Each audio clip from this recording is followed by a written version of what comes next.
নমস্কার বন্ধুরা, কেমন আছেন সবাই? সোফিয়ার সাতকাহনে আপনাদের সবাইকে স্বাগত জানাই। বন্ধুরা, আগের ভিডিওটি আপনাদের খুবই ভালো লেগেছে। আপনারা বিভিন্ন রকমভাবে কমেন্ট করেছেন, আমার পাশে থেকেছেন। আপনাদের সবাইকে নতমস্তকে নমস্কার জানাই, ভালোবাসা জানাই, আর বড়দেরকে আমার প্রণাম জানাই। যাই হোক, অনেক রকম কমেন্ট পেয়েছি। তার মধ্যে একটা কমেন্ট ভাল লেগেছে খুব। একজন আমার বন্ধু বা বান্ধবী তিনি লিখেছেন যে আপনার সম্পর্কে কিছু কথা বলুন। আমিও ভাবি, বুঝলেন, যে আজকে যদি আমার এতটা ব্যস্ততা না থাকতো, আমি নিজের অন্য একটা চ্যানেল খুলতাম যেখানে আপনাদের সাথে শুধু কথা বলতাম। কথা বলতে আমার খুব ভালো লাগে, কথা বলতে ভালোবাসি। আমার বাড়িতে দিয়ে দুজন মানুষ আছেন, তারা খুব একটা কথা বলেন না। আমাকে মাঝে মধ্যে বলে যে তুমি এত কথা বলো, তোমার কষ্ট হয় না? আলা, আমি কথা না বলতে পারলেই আমার চোয়াল ব্যথা করে। কাজে আমি কথা বলতে এতটাই ভালোবাসি। মনে হয় অনেক কথাই না বলা থেকে যাবে হয়তো, কারণ আপনারা তো আমার কাছের জন, নিজের জন। খালি মনে হয় আরও বেশি কিছু আপনাদেরকে জানাই, বা কোন কোন জিনিসগুলো যেগুলো আমি জেনেছি, যেগুলো অনেকটা উপকারে লাগবে মানুষের, সেগুলো জানাই। কিন্তু এত ব্যস্ততা, তার মধ্যে এটাই সামলে উঠতে পারি না। তো তবুও লক্ষ্য করে দেখবেন, চ্যানেলটা যে খুলেছিলাম, নাম দিয়েছিলাম সোফিয়ার সাতকাহন। মানে অনেক কিছুই শেয়ার করতে চেয়েছিলাম, কিন্তু দেখলাম যে আমার বলা ঘটনাগুলো, ভৌতিক ঘটনাগুলো আপনাদের খুবই ভালো লাগে। তা ওই জন্যই এখন তো তাই আমি বলি। তা চলুন, অনেক কথা হয়ে গেল, এবার তাহলে মূল আজকের ঘটনায় চলে যাই। আমি গতকাল রাত্রে একটা কমিউনিটি পোস্ট করেছিলাম, অনেকে দেখেছেন, অনেকে দেখেননি। তো আজকের যে ঘটনাটি আমি বলতে চলেছি, ঘটনাটি পাঠিয়েছে আমাকে সুস্মিতা সরকার, ব্যাঙ্গালোরের সেই আমার বোন, সে আমায় ঘটনাটি পাঠিয়েছে। সুস্মিতার বলা কিছুদিন আগে একটা ঘটনা আপনাদের শুনিয়েছি, পাপিষ্ঠা বলে। অদ্ভুত একটা ঘটনা, যে একটা মা এরকম হতে পারে। যারা শোনেননি প্লিজ একটু শুনে দেখবেন, যে কি সাংঘাতিক একটা ঘটনা। সেই রকমভাবে আজকেও একটা ও ঘটনা পাঠিয়েছে, যে ঘটনাটিও মানে আমি বিশ্বাস করতে পারছি না।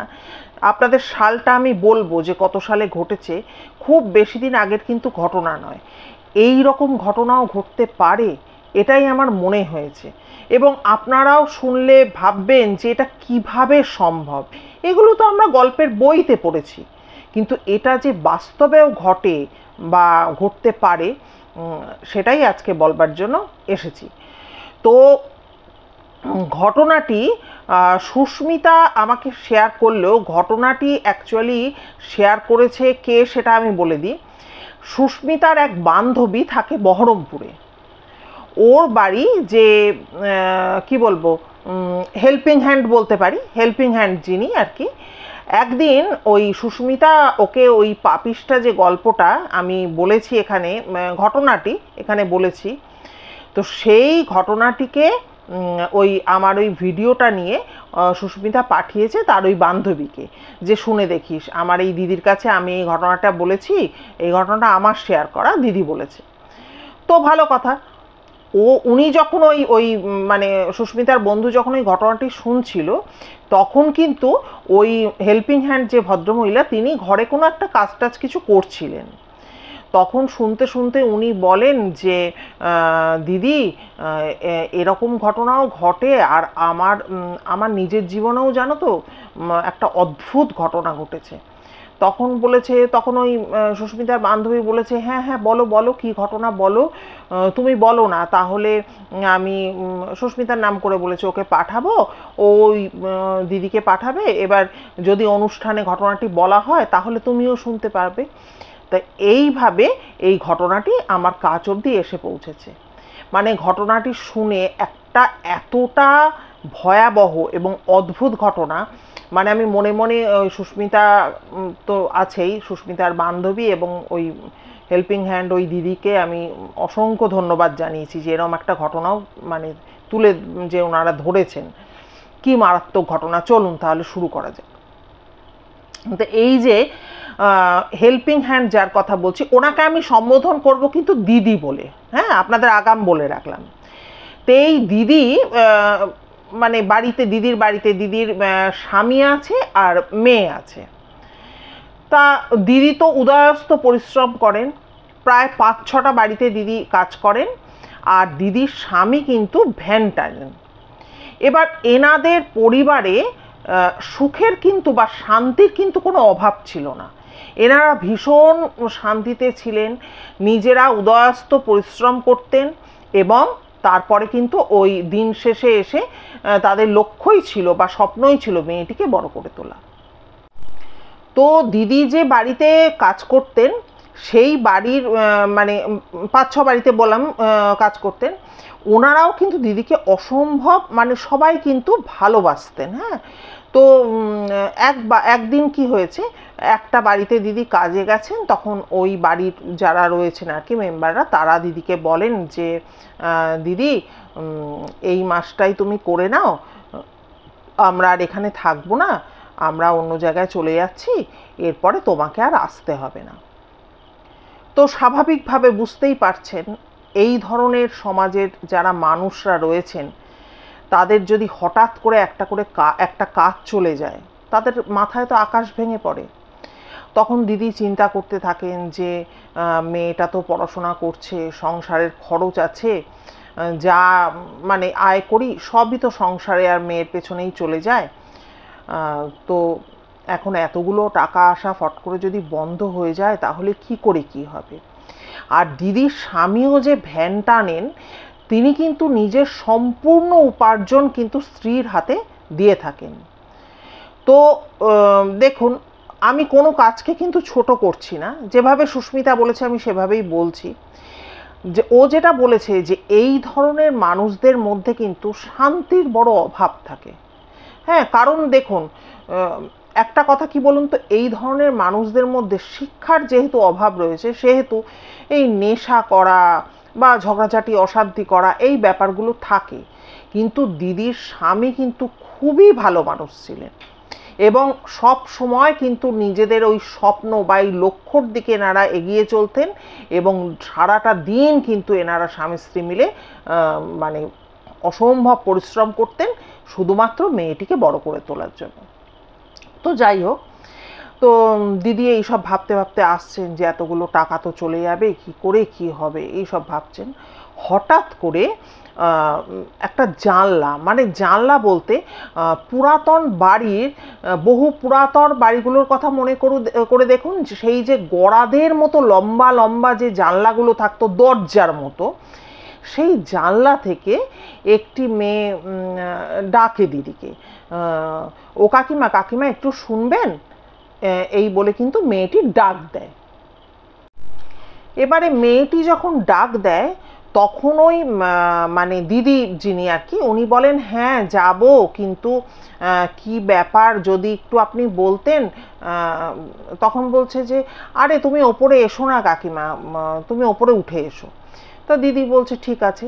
এবারে দিদি যখন বাড়িটার মধ্যে ঢুকে, যখন মানে প্রধান যে সিঁড়িটা সেখান দিয়ে উঠতে যায় ওপরে, তখন বলছে না না না, ওই সিঁড়িটা দিয়ে এসো না, তুমি বাগানের ভেতরে সিঁড়িটা দিয়ে ওপরে উঠে এসো।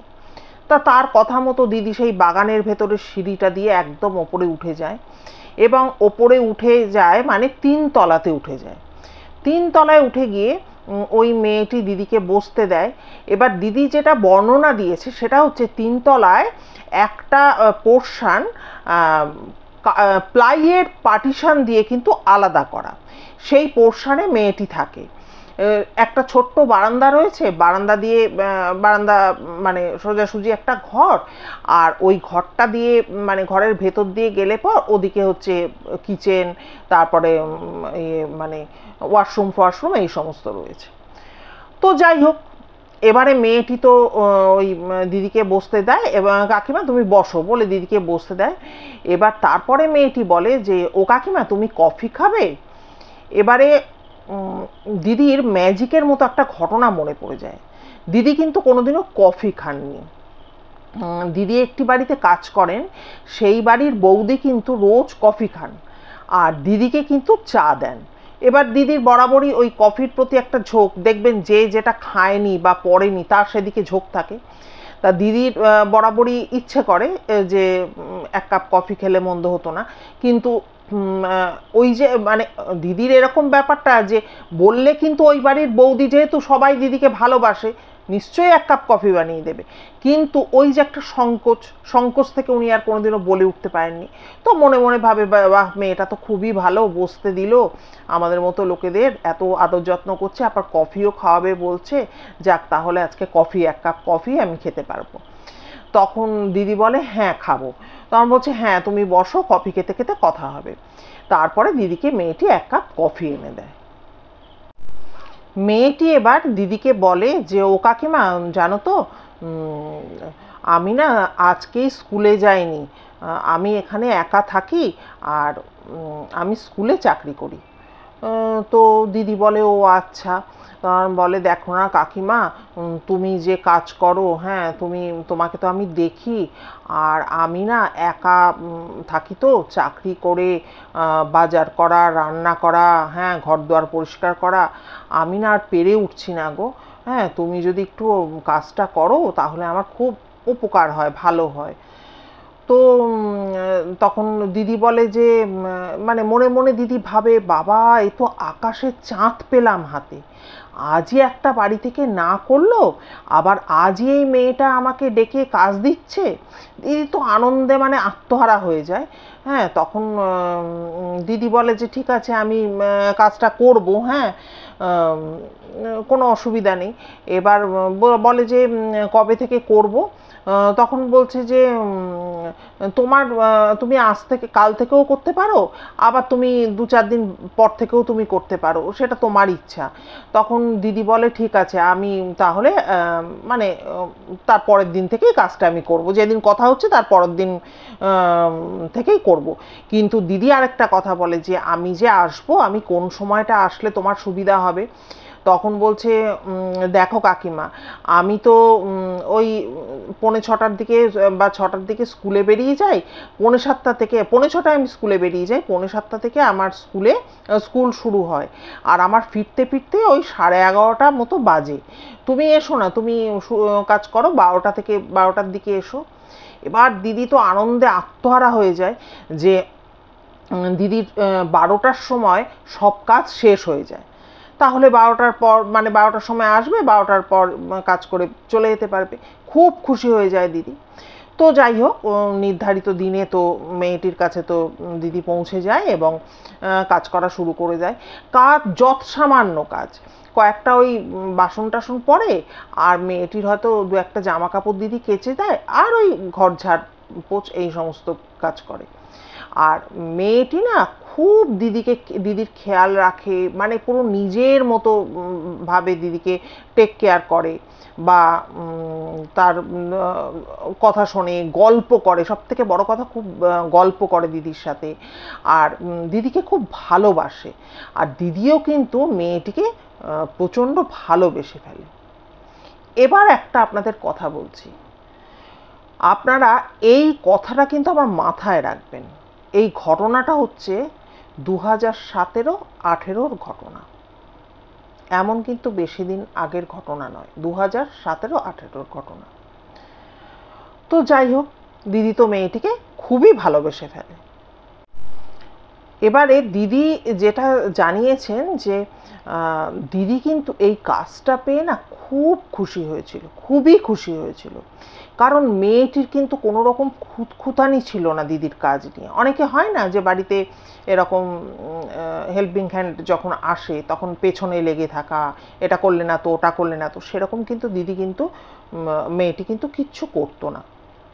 আর অদ্ভুত একটা জিনিস দিদি লক্ষ্য করতো, দিদির কিছু হলে পর মেয়েটি যেন অদ্ভুত উপায়ে সেটা বুঝতে পেরে যেত। একদিন ওরকম কি হয়েছে, দিদি কাজ করছে ঘরে, তখন হঠাৎ করে ওই মেয়েটি এসে বলছে, ও কাকিমা কাকিমা তোমার মুখটা এত শুকনো লাগছে কেন গো?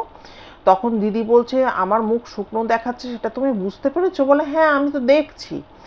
তখন বলছে যে আর বলো না, তোমার কাকুর আজকে দুদিন ধরে খুবই শরীরটা খারাপ, কাজে যেতে পারিনি, আর আমরা দুজনেই ইনকাম করি তবেই তো মেয়েটা পড়াশোনা করে, সংসারটা চলে।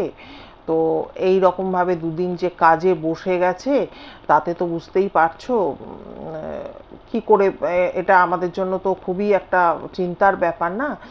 ওই সব চিন্তা করছি বলে হয়তো আমার মুখটা শুকনো লাগছে, ওইটাই খালি ভেবে যাচ্ছে যে মানুষটা দুদিন ধরে রোগে পড়ে রয়েছে, ভ্যান টানতেও যেতে পারছে না, এই সমস্ত বলছে।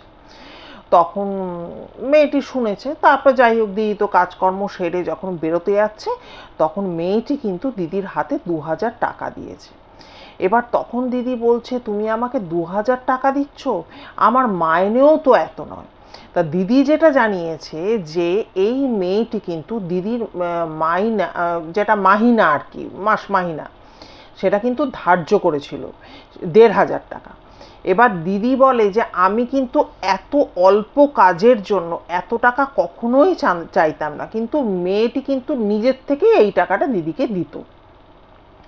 তখন দিদি বলেছে যে এটা তো, এই টাকা তো আমি নিজেও পাই না, আর দেখো এই যে তুমি 2000 টাকা দিয়ে দিলে, এটা তো অনেকটা একটা বড় টাকা। আমি এখন যদি তুমি মাইনে থেকে, আমি শোধ দেবো কী করে, এখন যদি তুমি মাইনে থেকে একটু একটু করে কাটা শুরু করো, তাহলেও তো দেখো আমার তো হাতে টান পড়বে না, কারণ আমার টাকাগুলো সব সব বাড়ির টাকাগুলোই তো কাজে লাগে। তখন মেয়েটি বলছে যে তোমাকে অত চিন্তা করতে হবে না, তুমি এই টাকাটা দিয়ে আর ডাক্তার দেখাও, কাকুকে ডাক্তার দেখাও, আর তুমি কিন্তু ওনার জন্য একটা হরলিক্স কিনে দেবে, আর তারপরেও যদি টাকা বাঁচে তাহলে কিন্তু কিছু ফল কিনে নিয়ে যেও কাকুর জন্য। আর দিদি কিন্তু এই মেয়েটিকে, যেটা আমি বলতে ভুলে গেছি, বলেছিল যে আমি আমার হাজব্যান্ডকে তো একটা ডাক্তার দেখানো উচিত, আমি একটা ডাক্তারও দেখিয়েছি, কিন্তু কি বলতো এত ওষুধপত্র লিখেছে আমি সেগুলোও কিন্তু কিনতে পারিনি, বলে ও তো ওরকম পড়েই রয়েছে, কবে কি জানি কবে কাজে বেরোতে পারবে, এরকম বলেছিল।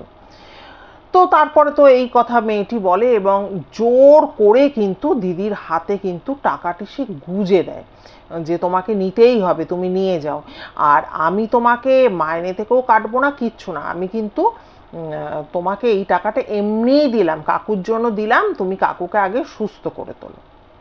দিদির স্বামী তো ধীরে ধীরে সুস্থ হয়ে ওঠে, আর এই মেয়েটি কিন্তু প্রায় রোজ দিনই কিন্তু ওই ভদ্রলোকে মানে দিদির হাজব্যান্ডের খোঁজ নিত, এমনকি দিদির মেয়ে যে কলেজে পড়ে মেয়েটিরও খোঁজ খবর নিত। তো আর দিদি ওই যে মেয়েটির যে জামা কাপড় দিদি কাচতো টুকটাক, তার মধ্যে মেয়েটি যে স্কুলে শাড়ি পরে যেত, সেই শাড়িগুলো কিন্তু দিদি কাচতো। কাচার পর কিন্তু ওই যখন কাচতো তখন বলতো, ইস তোমার এই শাড়িগুলো কি সুন্দর, সুতির শাড়ি হলেও এত সুন্দর শাড়িগুলো। তো উনি কাচতো, কেচে দিত, আর ওই মেয়েটি কিন্তু মার দিয়ে 3তলার বারান্দা, মানে বাড়ির ওর ঘরের পেছন দিকের বারান্দায় টান টান করে শাড়িগুলোকে কিন্তু ঝুলিয়ে মেলে দিত। তো এরকমভাবে সব সময় দিদি বলতো যে কি সুন্দর তোমার কাপড়গুলো, এরকম। তা একদিন কি হয়েছে, ওই মেয়েটি দিদিকে ওই প্রায় ইস্ত্রি করা, মানে মার দিয়ে সুন্দর করে ইস্ত্রি করা এবং প্রায় 8-10টা কাপড় দিদির হাতে এনে ধরিয়ে দেয়। এবার অনেক কাপড়ে, মেয়েটির অনেক শাড়িতে, শাড়িকে আরও আকর্ষণীয় করার জন্য মেয়েটি না লেস লাগাতো, বিভিন্ন সুন্দর সুন্দর লেস লাগাতো, মেয়েটি খুবই গুণী মেয়ে। তো যখন হাতে অতগুলো কাপড় ধরিয়ে দেয়, দিদি তো অবাক হয়ে যায়, দিদি বলে এগুলো তুমি আমাকে দিচ্ছ কেন, এতগুলো শাড়ি তুমি আমাকে দিচ্ছ? তখন ও বলেছে যে কাকিমা, আমি জানো তো যখন এই 4-5 মাস ব্যবহার করার পর শাড়িগুলো একটু ফেড হয়ে যায়, তখন এই শাড়িগুলো না পরে আর আমার স্কুলে যেতে ইচ্ছা করে না গো, তুমি এই শাড়িগুলোকে নিয়ে যাও। তা দিদি তো কিছুতেই নেবে না, আর মেয়েটিও তো মানে জোড়াজুড়ি, সে কিছুতেই ছাড়বে না, বলে কাকিমা তুমি রোজ দিন এক শাড়ি পরে আসো, তুমি এগুলো পরবে। তখন দিদি হাসেন, বলে যে আরে এগুলো কি পরে কাজে আসার মতো কাপড় নাকি? বলছে ও কিচ্ছু হবে না, তুমি তো সুতিরই শাড়ি পরো, তুমি এই সুতির শাড়িগুলো পরে আসবে। তখন দিদি বলছে আর আমি রোজ দিন এক কাপড় পরবো না কেন বলো, আমার তো জলের ধুলো নোংরা এইসব নিয়ে তো কাজ, তা কি ভালো শাড়ি পরে আসবো, আর দেখো আমার কি আর অত ভালো শাড়ি আছে? তখন বলছে যে তাই জন্যই তো বলছি তুমি এই শাড়িগুলো নাও, আর তোমার এর মধ্যে বেশ কিছু খুব ভালো শাড়ি আছে যেগুলো তোমার মেয়ে কিন্তু পরে এক দুদিন কলেজও, দিদির মেয়ে কলেজে পড়তো, এক দুদিন কলেজেও কিন্তু যেতে পারবে। তখন দিদি বলেছে যে এক কাজ করো না, এই শাড়িগুলো তোমার মাকে পাঠিয়ে দাও না। তখন মেয়েটি বলেছে শোনো কাকিমা, আমার বাড়িতে আমার বাবা টিচার, আমার মা টিচার, আমি টিচার, আমার বাবা মা দু হাতে ইনকাম করে, তাদের এই রকম অবস্থা নয় যে আমাকে তাদের শাড়ি পাঠাতে হবে। আমার মাও প্রচুর শাড়ি কেন, অনেক জিনিসপত্র কেনে, কাজেই তাদের দরকার নেই, কিন্তু তোমার দরকার আছে, তুমি কিন্তু এই শাড়িগুলো নাও।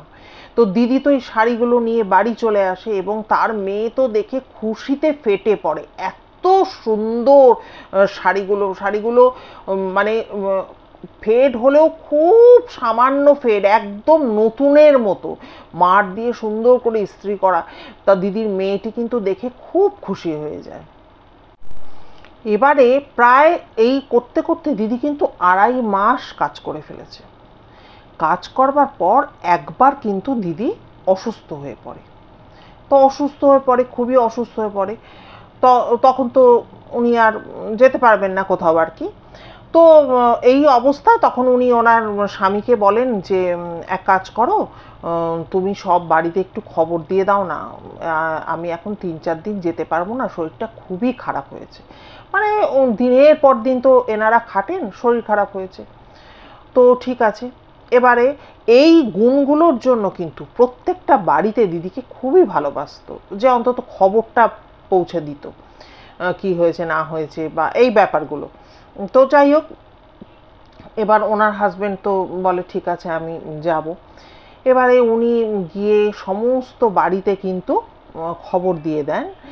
কিন্তু এই বাড়িটিতে দিদি যেভাবে ওনাকে শিখিয়ে দিয়েছিল এই বাড়িটিতে যাওয়ার জন্য, সেইভাবে উনি বাগানের মধ্যে যখন ঢুকতে যাবেন তখন উনি বাধা পান। তো উনি এসে দিদিকে বলেন যে আমি তো সব বাড়িতে খবর দিয়ে দিয়েছি, কিন্তু এই বাগানের মধ্যে ঢুকে যেই মুহূর্তে আমি সিঁড়ির দিকে এগোচ্ছি তখনই একটা লোক আমাকে প্রচণ্ড চিৎকার করে বলল, এই কেন রে তুই ওদিকে যাচ্ছিস, একদম যাবি না, ঢুকবি না ওদিকে, হ্যাঁ ওখানে ঢুকবি না, সিঁড়িতে উঠবি না, চলে আয়, বেরিয়ে আয় বলছি, এরকমভাবে আমাকে বলল। তা আমি আর কিন্তু ওখানে খবর দিতে পারিনি। তো দিদিও তো চিন্তার মধ্যে পড়ে গেল যে এই মেয়েটিকে কোনো খবর দেওয়া গেল না। তবুও দিদি বলল যে দেখো না একটু চেষ্টা করে যদি খবরটা পৌঁছে দেওয়া যায়। তা এই মানে দিদির স্বামী উনিও কিন্তু খবর পৌঁছে দেওয়ার জন্য চেষ্টা করেছেন, কিন্তু কোনো না কোনো কারণে উনি কিন্তু খবরটি আর পৌঁছে ওনাকে মানে খবরটি মেয়েটিকে দিয়ে আসতে পারেনি।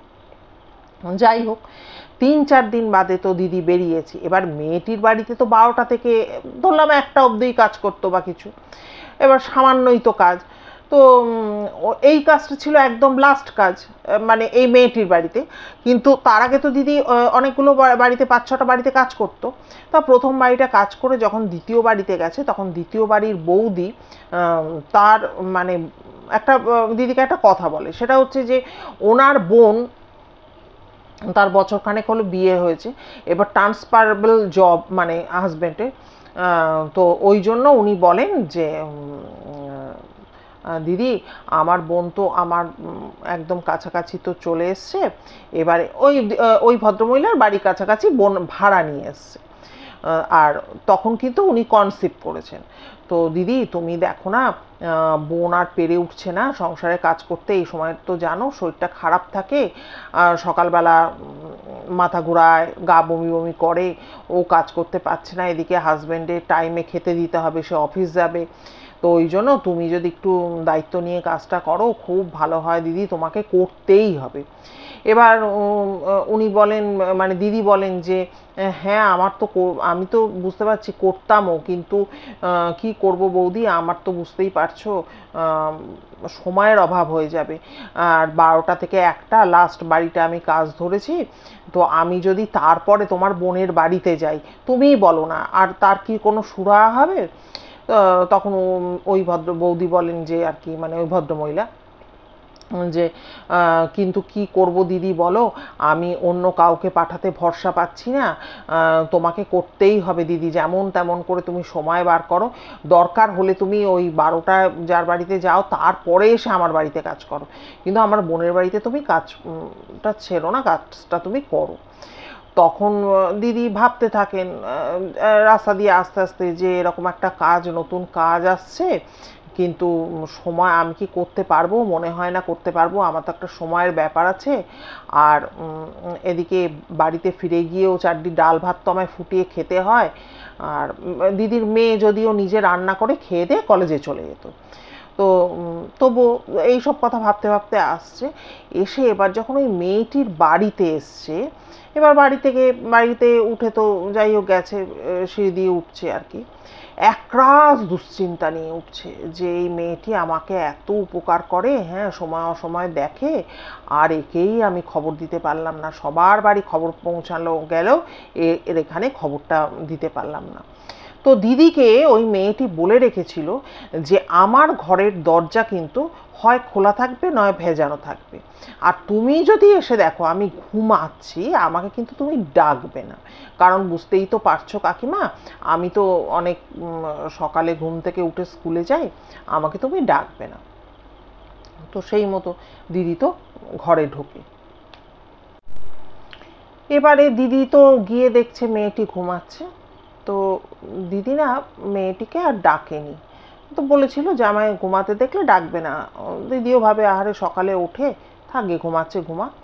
এবারে দিদি লক্ষ্য করে যে কি ব্যাপার, মাত্র তো 4টে দিন আসেনি, দিদি কিন্তু ঘরের মাঝে মধ্যে ঝুল ঝেড়ে দিত, কোনো তো সেরকম কাজ থাকতো না, দিদি নিজের থেকে যেচে পড়ে কিছু করে দেওয়ার চেষ্টা করতো। তো যাই হোক, দেখছি যেন ঘরের মধ্যে অনেক ঝুল হয়ে গেছে আর ধুলো ধুলো লাগছে।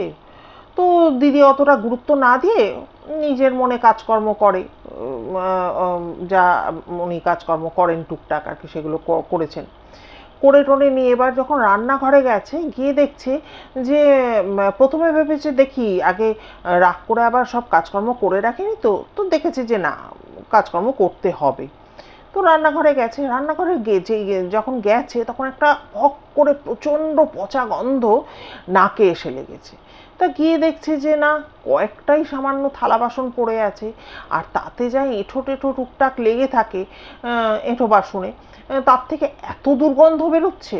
তো যাই হোক দিদি অতটা তলিয়ে ভাবেননি, উনি কিন্তু ওই বাসন টাসন মেজে টেজে সব কিছু করে টোরে নিয়েছে এবং ভেবেছে থাক আহারে ঘুমাচ্ছে ঘুমাক, আমি যখন যাব তখন ওকে ডেকে দিয়ে যাব।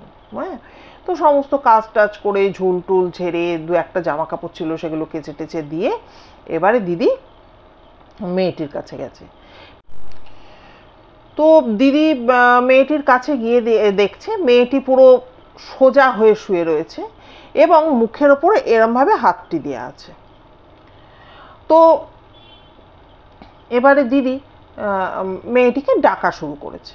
এবার দেখবেন যখন হয়তো আমি এরমভাবে মাথার উপর হাতটা দিয়ে আছি, তাহলে কেউ যদি ডাকে, হয়তো আমি ঘুমাচ্ছি, এই কী রে কী, এরমভাবে তো ডাকবে। তো দিদি ওরকম একটা ঠেলা মেরেছে হাতটায়, ঠেলাটা মারার পর দিদির হাতটা ওর গায়ে না লেগে পুরো বিছানায় এসে পড়েছে। এবার দিদি তো ভাবছে যে এটা কি হচ্ছে, কেন ওর এরকম গায়ে লাগলো না কেন। তো দিদি আবার ঠেলা মেরেছে, আবারও ঠেলা মেরেছে, এইবার 2-3বার দেখছে যে পুরো ওই হাতটা, ধরুন আমাকে এরমভাবে শুয়ে আছি, আমাকে এরমভাবে ডাকছে, সেটা দুম করে বিছানায় পড়ে যাচ্ছে, মানে কোনো কিছু টাচ হচ্ছে না। আমি জানি না আপনাদের বোঝাতে পারছি কিনা। কোনো কিছু মানে বডি টাচ না করে মনে হচ্ছে যেন মেয়েটির দেহের মধ্যে দিয়ে হাতটা যেন বিছানায় পড়ে যাচ্ছে, অথচ দিদি কিন্তু পরিষ্কার দেখছে মেয়েটি এইভাবে শুয়ে ঘুমাচ্ছে। দিদি যেটা বলেছে যেন মনে হচ্ছে বাতাসের মধ্যে দিয়ে হাতটা আমার গিয়ে বিছানায় পড়ে যাচ্ছে। এবার একটা ফাঁকা রুম বা 3 তলার একটা পোর্শনে দিদি এই রকম দেখছেন। এবার চিন্তা করছে যে এটা কি আমার মনের ভুল, এরকম হচ্ছে কেন, কেন এরকম হচ্ছে। এবার দিদি কিন্তু অনেকবার করে মেয়েটিকে ডাকছে, কিন্তু মেয়েটি না চোখ খুলছে না সাড়া দিচ্ছে। ওদিন কিন্তু মেয়েটি সাড়াই দিচ্ছে না। এবারে দিদি এদিক ওদিক তাকিয়ে যেই খাটের দিকে তাকিয়েছে, সাথে সাথে দেখছে খাটে কিন্তু কেউ শুয়ে নেই। এবার দিদি প্রচণ্ড ভয়ে ঊর্ধ্বশ্বাসে দৌড়িয়ে ওই বাগানের সিঁড়ি দিয়ে নিচে নেমে আসে এবং পাগলের মতো দৌড়াতে দৌড়াতে যেদিকে বাড়িওয়ালার বাড়ি সেই দিকে গিয়ে কিন্তু দরজায় করাঘাত করে। এবার দরজায় মানে কড়া নাড়াতে তখন এক বৃদ্ধা ভদ্রমহিলা বেরিয়ে আসে, ওই বাড়িরই কর্ত্রী যিনি আর কি, বেরিয়ে আসেন এবং বলে, কি হয়েছে, কে তুমি, কি ব্যাপার। তখন দিদি বলে যে আমি আপনাদের উপরের ঘরে তো কাজ করি, আজকে মাসিমা, যেহেতু বয়স্ক মহিলা, বলে মাসিমা আজকে যে একটা কি অদ্ভুত ঘটনা আমার সাথে ঘটেছে। তখন বলছে ওপরের কাজ করো মানে, আমি তো কিছু বুঝতেই পারছি না। তখন বলছে যে বুঝতে পারছেন না কেন, আমি তো আপনাদের ওপরেই কাজ করি। তখন উনি বলছেন ওপরে কাজ করো, ওপরে কে থাকে, ওপরে তো কেউ থাকে না। তখন বলছে কি বলছেন মাসিমা, ওপরে যে মেয়েটা থাকে 3 তলায়, আমি তো ওর বাড়িতে কাজ করি। তখন বলছে কবে কাজ করতে তুমি। বলছে আমি তো এই তো আজও কাজ করে এলাম, আমি তো 3 মাস 3.5 মাসের ওপর কাজ করছি। তখন বলছে ওপরে তো কেউ থাকে না, তুমি কার বাড়িতে কাজ করছো, কি বলছো তুমি, আমি তো কিছুই বুঝতে পারছি না। তখন ওই বৃদ্ধা মানে ভদ্রমহিলা মাসিমা যাকে বলছে দিদি, তো উনি বলেন যে ওপরে কেউ থাকে না, তুমি বলছো কাজ করতে। হ্যাঁ, তখন বলছে যে হ্যাঁ আজ তো আমি 3-3.5 মাস হয়ে গেল আমি কাজ করছি, তবে আজ যে একটা ঘটনা হয়ে গেল না মাসিমা, বলে এবার দিদি পুরো ঘটনাটি বলেন। উনি বলেন যে মাসিমা আজকে 3-4 দিন হয়ে গেল আমার খুব শরীরটা খারাপ ছিল, তো আমি কাজে আসতে পারিনি। আর এই মেয়েটি আমাদের যে কি উপকার করেছে বিভিন্ন সময়, আমি কি বলবো আপনাকে, কিন্তু আজ যা ঘটনা ঘটে গেল, বলে দিদি সমানে এই কথাটা বলছে। আর যখন কাজে আসেনি আমি খবরও দিতে পারিনি, আমার স্বামীকে পাঠিয়েছিলাম। তা আমার স্বামী বলেছে একদিন নাকি প্রচুর কুকুর ওই সিঁড়ি দিয়ে যখন উঠতে যাচ্ছিল তাড়া করেছিল। আর একদিন একটি লোক আপনাদের বাগানের ভেতরে ছিল, সে বলেছে এই তুই ওখানে ঢুকছিস কেন, বেরিয়ে আয়, ওখানে ঢোকা নিষেধ, এরকম মানে ঢুকিস না, এরকম মানে বলেছে আর কি। তখন ওই জন্য এরকম ব্যাপার, আমি তো ওকে খবরও দিতে পারিনি, তো আজকে ওই কাজ করতে এসছিলাম। তখন বলছে তুমি কাজ করতে এসছিলে বলছো, ওপরে তো কেউ থাকেই না, তুমি কবে এসছিলে কাজ করতে। বললো মাসিমা এই দেখুন আমার হাতে জল, আমি সবে কাজ করে এই নিচে নামলাম। তখন বলছে যে আমি তো কিছুই বুঝতে পারছি না, বৃদ্ধা বলছে আমি তো কিছুই বুঝতে পারছি না, 3 তলায় এখন কেউ থাকে না। তখন বলছে যে ঠিক আছে, তুমি যখন বলছো যে তুমি এইমাত্র কাজ করে আসলে, তুমি চলো চলো আমার আমরা তো ওই বাগানের সিঁড়িটা কেউ ব্যবহার করি না, তুমি আমার সাথে চলো, ওপরে চলো, 3 তলায় চলো। তখন দিদি বলছে যে ঠিক আছে। এবারে তখন উনি বলছেন যে ওনার ছোট বৌমাকে ডেকে বলেছে যে ছোট বৌমা চাবিটা দাও তো। এবার দিদির অবাক হওয়ার পালা, বলছে ও মাসিমা চাবি নিয়ে কি করছেন, ওপরে তো সবই খোলা, ওপরে দরজা টরজা সবই তো খোলা। তখন বলছে যে কোথায় খোলা, তুমি চলো আমার সাথে। তারপর কি হলো বন্ধুরা অবশ্যই কিন্তু জানাবেন যে কেমন লাগছে ঘটনাটি, এবং আপনাদেরকে বারবার বলছি যে শুনবেন শুধু শেষ পর্যন্ত, কি যে ভয়ঙ্কর ঘটনা আজও ঘটে, এটি তার জলজ্যান্ত প্রমাণ। অবশ্যই আপনাদের সুচিন্তিত মতামত চাইছি কমেন্টের মাধ্যমে। আপনারা কমেন্ট করবেন, তাতে সুস্মিতার সেই বান্ধবীরও ভালো লাগবে বা সেই দিদিরও নিশ্চয়ই ভালো লাগবে, তিনি শোনাবেন বলেছেন। আর কি বলবো, যারা আমার নতুন পুরাতন বন্ধুরা, আগের দিন আমি আপনাদের কাছে অনেকগুলো কথা বলে ফেলেছিলাম, তার জন্য এমন এমন বন্ধুদের পাশে পেলাম জানেন, যাদের আমি কখনো কমেন্ট পাই না সেভাবে। তো তাদের তো আমি একটু তাদের সাথে পরিচিত হতে পারলাম, তাদের ছবিগুলো যাদের দেয়া আছে একটু দেখতে পারলাম। হ্যাঁ, এটাই তো বিরাট বড় প্রাপ্তি আমার জন্য। তো যাই হোক, সেই সমস্ত বন্ধু এবং সকল বন্ধুদের বলা যে আপনারা তো এতটা টেনে এনেছেন, একটু ভিডিও ভালো লাগলে আপনাদের ফ্রেন্ডস ফ্যামিলির মধ্যে দয়া করে একটু ছড়িয়ে দেবেন। আর কি বলবো, যারা আমার নতুন বন্ধুরা, যারা এতক্ষণ ধরে আমায় শুনলেন, তাদের অসংখ্য ধন্যবাদ জানাই। আর যদি ভিডিও ভালো লাগে তাহলে লাইক করে সাবস্ক্রাইব করে নেবেন এবং অবশ্যই কিন্তু বেল আইকনের অলে গিয়ে প্রেস করবেন, তাতে যে কোনো ভিডিওর নোটিফিকেশান চটজলদি আপনারা পেয়ে যাবেন। আর বন্ধুরা, স্টক ভীষণ ভীষণ কমে গেছে, তাই বলে আপনারা ভাববেন না যে এই ঘটনাটি আমি ওই জন্য দুটো পার্টে বলছি, তা কিন্তু না। ঘটনাটি প্রচণ্ড বড় ঘটনা, ওই জন্যই দুটো পার্টে আমি বলতে বাধ্য হচ্ছি। আর আপনারা সবটি সময় যখনই স্টক কমে যায়, আপনারা কেউ না কেউ হাত বাড়িয়ে সেই অভাবটা কিন্তু পূরণ করে দেন, এটা আমার বিশ্বাস। তো যাই হোক, তাই আপনাদের কাছে বললাম, কারো জীবনে ঘটা বা কারো মুখ থেকে শোনা কোনো যদি ঘটনা থাকে, বা ভৌতিক কেন, অনেক সময় অনেক অলৌকিকও ঘটনা থাকে, তাহলে অবশ্যই একটু দয়া করে শেয়ার করবেন বা আমাকে নক করবেন। আর কি বলবো, সবাই খুব খুব ভালো থাকবেন, সুস্থ থাকবেন। দেখা হচ্ছে তাহলে পরবর্তী ভিডিওতে খুব তাড়াতাড়ি এই ঘটনার সেকেন্ড পার্টের সাথে। নমস্কার।